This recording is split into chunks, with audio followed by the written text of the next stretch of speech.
Hey, this is Jason Kleberg from the Force 5 podcast, a show that forces a guest to come up with a movie-themed top 5 list topic, and then we reveal our picks on air. Top 5 heist films, top 5 tearjerkers, top 5 movie dogs. Every show you'll be asking yourself, what would be on my list? Guests include directors, screenwriters, actors, podcasters, musicians, authors, and even a professional wrestler. Subscribe to the Force 5 podcast, and you won't just be a listener, you'll be a list nerd. The Force 5 podcast, available wherever you're listening now. If you're looking for more horror outside of the mainstream, look no further than Unsung Horrors, a podcast about underseen horror movies. I'm Lance. And I'm Erica. Every other week, we'll cover a horror movie with fewer than 1,000 views on Letterboxd. We'll even give you double feature recommendations to pair with the movies we discuss. From gothic to shot on video, from slashers to comedies, from giallo to J-horror, we'll cover all the subgenres. So join us as we unearth these hidden gems of horror. Follow us on Instagram, Twitter, and Facebook, all at Unsung Horrors, available wherever you listen to podcasts. And part of the Someone's Favorite Productions podcast network. Wake Up Heavy is a Weirding Way media podcast. You just made a yummy sound, so I thought you'd like the dessert.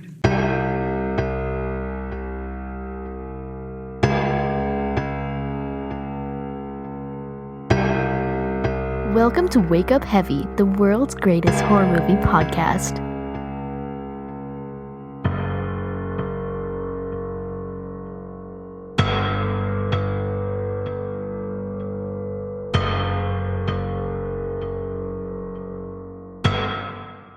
Hello and welcome to Wake Up Heavy. This is Mark Begley, your host, and I'm doing something I haven't done in almost a year, and that is a month watch list episode.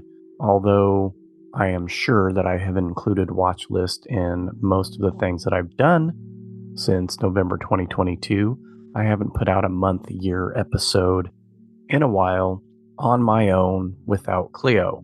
So that's what I'm doing today. And at the end here, I'll have a few news and notes, technical issue announcements to make, as well as some future episode announcements. So if this kind of episode isn't your thing, just turn this off and go watch a movie. I love movies. Gosh, I love movies. I love watching them. For recent watches, and this extends to the last day of August through October 1st, just because that's where I left off last time, and includes the last two movies that Cleo and I watched. Not really sticking to September per se as the cutoff dates. Most of these are rewatches for me. I think there are only 8 new watches. Most of those new watches were with Cleo or Cleo and my wife, and almost all of the rewatches, except for about 4 or 3, were also with Cleo or my wife. So I've been watching a lot of movies with them, not so many on my own, and part of the reason for that will come up at the end of the episode when I talk about the work I've been doing on the show. So back on August 30th, I watched something I'd been hearing or reading a lot about online, especially Twitter, a movie called Innis Men, and I may be mispronouncing that. It's a Cornish phrase, and this is an interesting, I would liken it to Skinamarink in a way, in that it's almost more of a, not experimental, that's stand breakage type stuff when I think of experimental, or even Kenneth Anger. It's not that, but it's not really a narrative film. This gal is on a small Cornish island, and she's studying a plant there. Weird stuff starts happening. So it's got a lot of repetition, not a lot of dialogue. There's a lot of, is this real or is this her imaginings? Weird time structure, that kind of stuff. If you want to really lose friends fast, invite them all over and play this in Skinamarink for them, and you'll be hated forever. Pretty interesting. John Woodvine is in it. He is famously known as Dr. Hirsch from An American Werewolf in London. A naked American man stole my balloons. What? And his daughter is the lead. Don't know that I'll be rushing back to watch it anytime soon, but, hey, it's on Hulu, so if you've got that service, check it out. Cleo had been begging to watch this movie for a while, so we finally tracked it down. Ready or Not with Samara Weaving, which is a lot of fun. My wife and I watched it a number of years ago. I'm sure I mentioned it on some episode way back when. Very fun, Most Dangerous Game style. I prefer this over The Hunt, which has a similar premise. This is a little lighter on the commentary of modern society, which I appreciate. We also stumbled on Becky and Wrath of Becky. I think Wrath of Becky is available now on Showtime or something. And I said, well, the first one's actually really good. We like Lulu Wilson. And so we watched Becky and went straight into the sequel. I prefer the first one. I think Wrath leans a little more, again, into that social commentary as well as becoming a little bit more cartoonish. I kept thinking of The Roadrunner and Wile E. Coyote while we were watching it, but still pretty fun. I think if I were to have to pick between the two to watch again anytime soon, it would be the first. Points, though, for Wrath of Becky having Courtney Gaines, the ginger from Children of the Corn. Outlander! We have your woman! We've been watching raunchy comedies. I think Cleo and I talked about those the last time we did an episode. And so we watched Superbad. We all love Michael Cera, enjoy Jonah Hill for the most part. I think I've only seen it one time before. I forgot just how raunchy it is, though. So it got a little uncomfortable in spots. And then a couple of other new films, which I did an episode on with Chris, Cobweb and The Boogeyman. Cleo watched both of those with me. We went back into the comedy zone for the next three films with Austin Powers, International Man of Mystery, her first time. Horrible Bosses. So now we're getting into the Jason Bateman, Jason Sudeikis area. Nowhere near as good as Game Night, I will say right now. How can that be profitable for Frito-Lay? I have seen Horrible Bosses and Horrible Bosses 2 before, and they're fine. They're fine. We didn't watch Horrible Bosses 2, but I'm sure we will. Even though he's not my favorite, because we watched that and Jason Sudeikis is in it, we watched We're the Millers, which I do think is not nearly as good as Game Night, but definitely better than Horrible Bosses. And poor Will Poulter in that movie. Come on. I seen a rainbow yesterday, but too many storms have come and gone, leaving a trace of not one God-given ray. Is it because my life in 10 shades of gray? I pray all 10 fade away, seldom praising for the sunny day. You claim the insane and nameless place in time for fall and pray to crime. I swear the system got you victim to your own mind. Dreams are hopeless aspirations in hopes of coming true. Believe in yourself, the rest is up to me. And don't go chasing waterfalls. Oh, it was fun seeing Cleo react to his spider bite.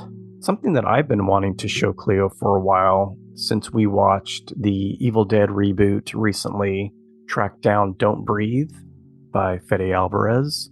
This to me is sort of like Green Room, where the violence is played naturally and realistic, and it's pretty brutal.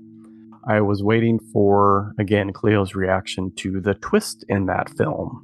And I said, okay, from this point on, it gets pretty gnarly, so just watch out. I really enjoy that film, though. Jane Levy, again, great. Dylan Minnette, I love when he shows up in these movies. And I always forget that their other cohort is the kid from It Follows. One of the kids from It Follows. We watched, as a family, Barbie.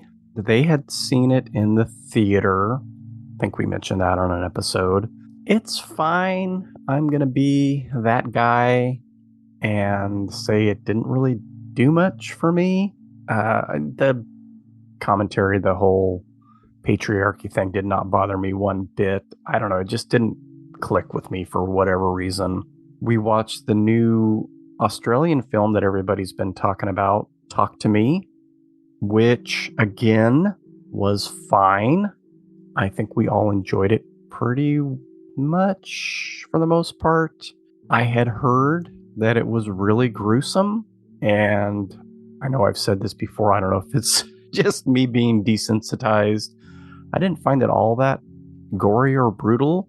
There were some tough scenes, especially with the young boy.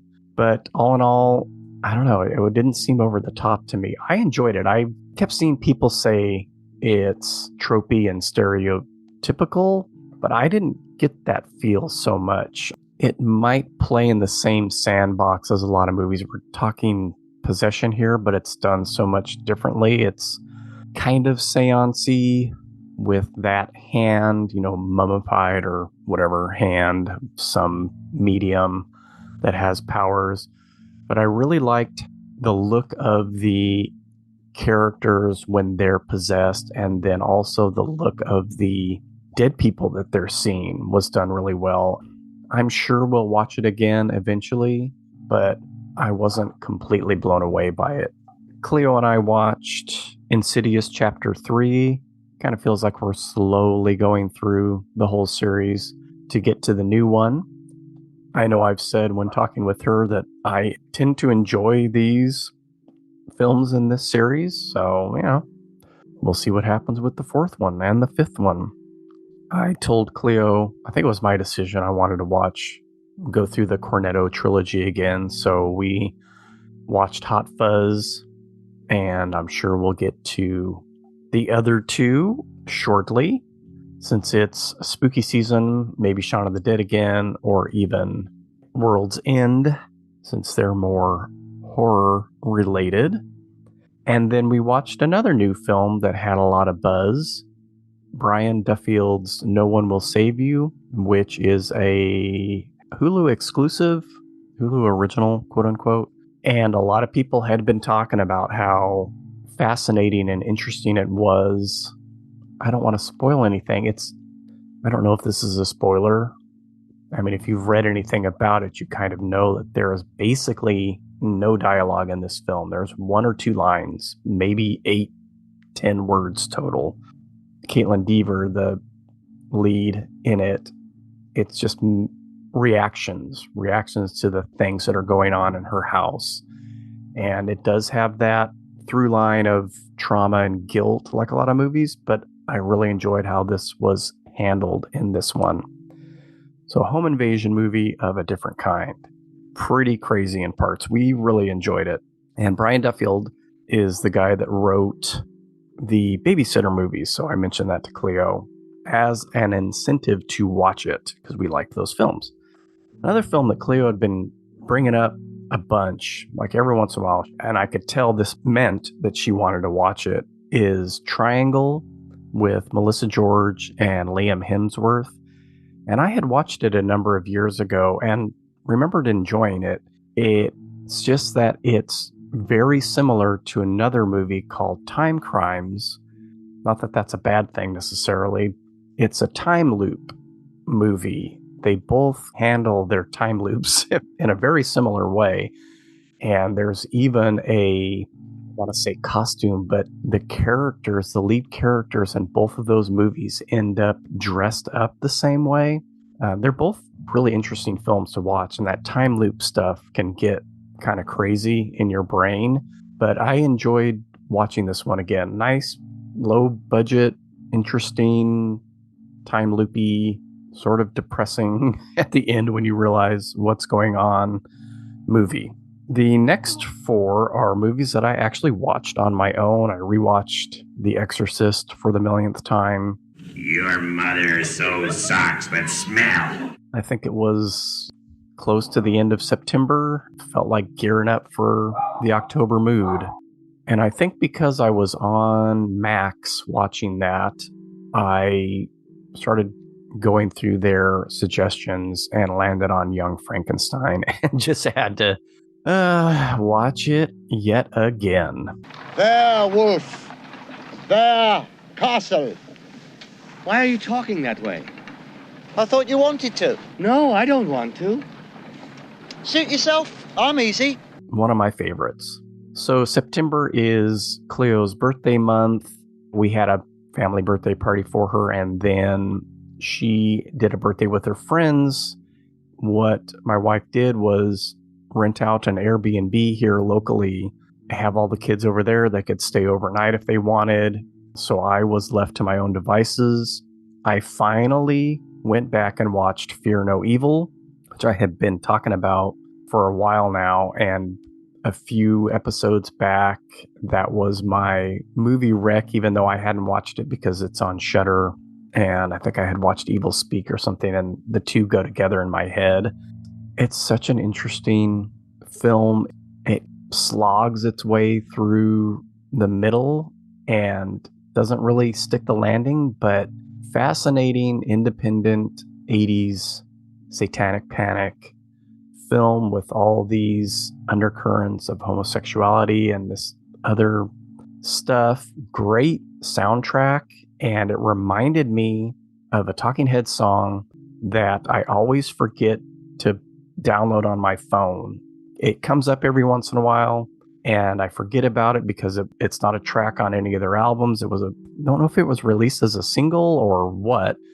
Love Building on Fire is the song, and it's playing in this movie, and I'm like, oh yes, one of my favorite Talking Head songs. I need to go and get that on my phone, and I finally did. So thank you, movie, for that. But there's more Talking Heads. There's punk stuff on there, new wave. One of the best 80s horror movie soundtracks. And the movie is very interesting as well. Which is a building which is on fire. And then because of Twitter, I ended the night with a Category 3 Hong Kong film called The Seventh Curse.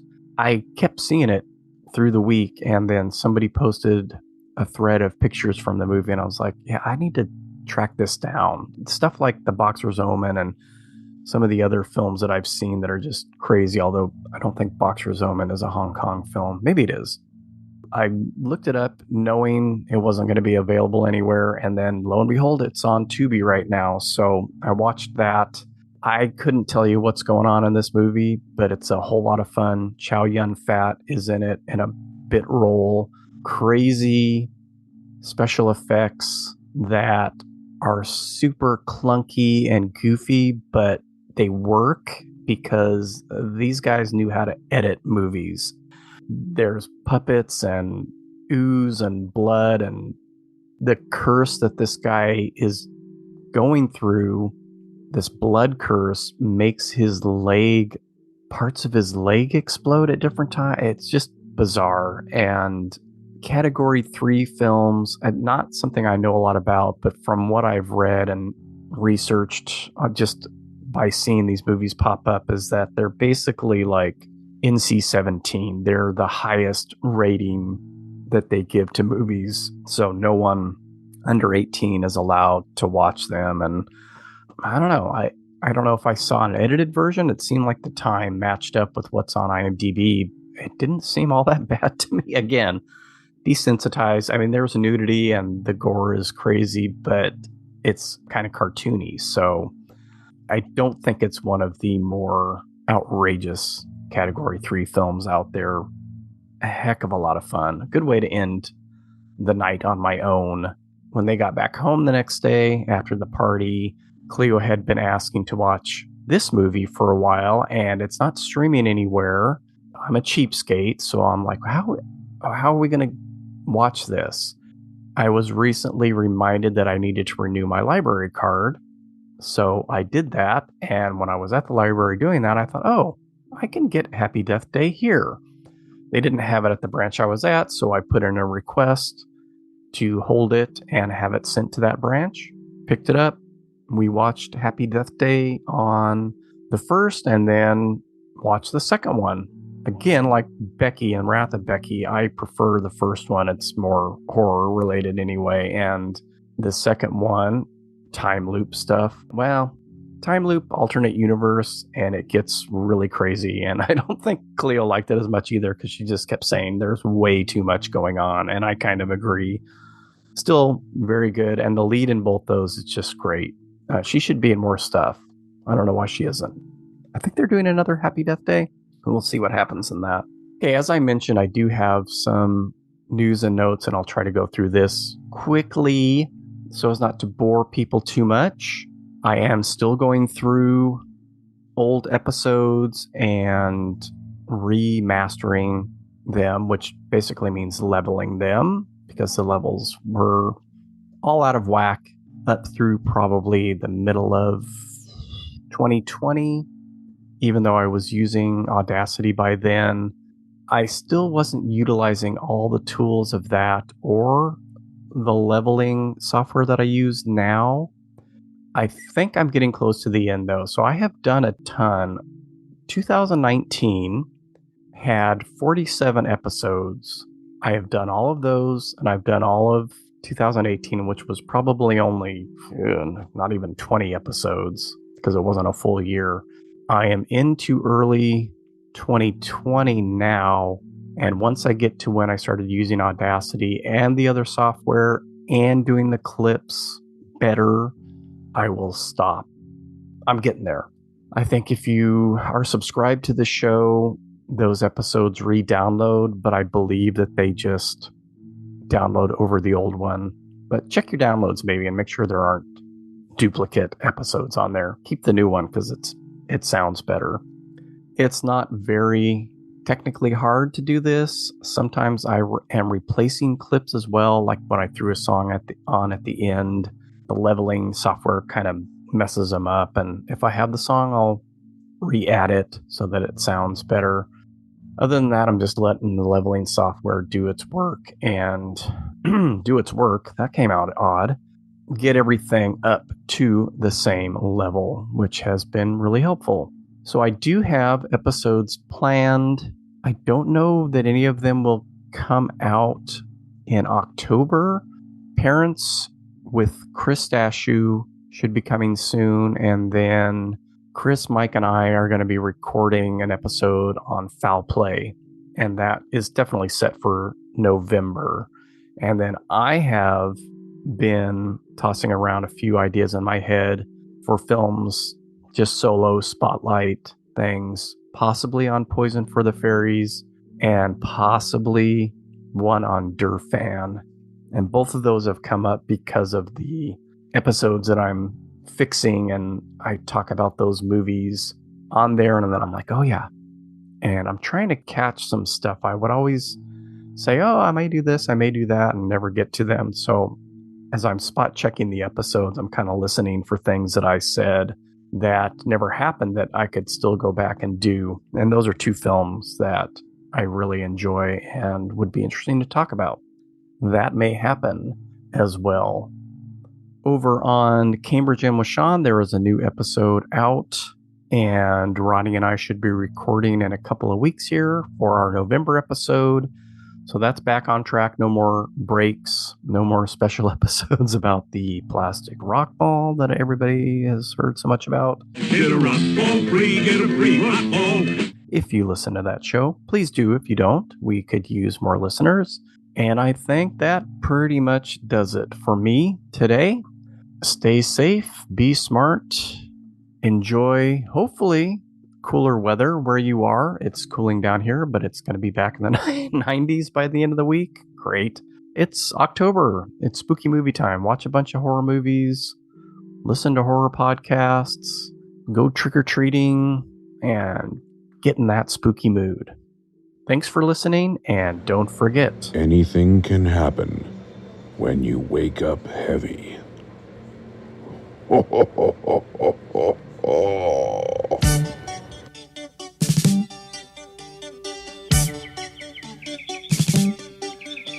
When my love stands next to your love,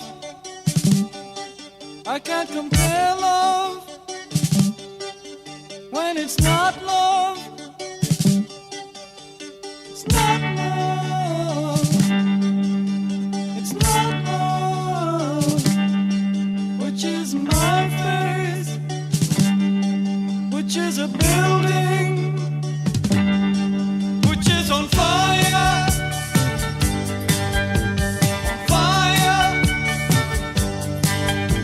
When my love stands next to your love, I can't define love when it's not love. It's not love. It's not love. Which is my face, which is a building, which is on fire.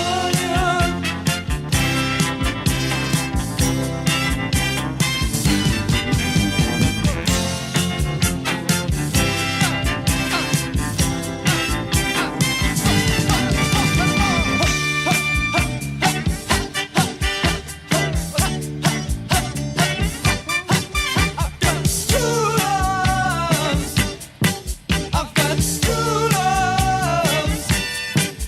They go tweet, tweet, tweet, tweet, tweet, tweet, tweet, tweet, tweet like little birds. They're my true loves. And they go tweet, tweet, tweet, tweet, tweet, tweet, tweet, tweet, tweet like little birds. They're my true loves. Gonna want true loves. Gonna want true loves. Which is my face, which is a building, which is on fire. On fire. When my love stands next to your love, I can't define love when it's not love. It's not love. It's not love.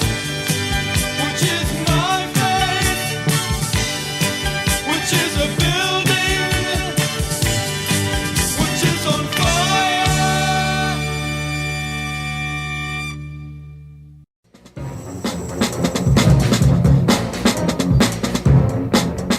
Hello, this is Aaron West. I am the author of the A24 New Wave. In this book, I look at A24's output and I make the argument that we are in a new wave movement right now. A24 plays a major role. This book has a supplemental podcast where each episode is a brief conversation about an A24 related topic, whether an actor, director, or even a genre. As I continue research for the book and conduct interviews, I expect to record podcast episodes with people involved with the company. You can find the podcast at cinejourneys.com or wherever you find podcasts, and we are proud to be members of the Someone's Favorite Productions podcast network.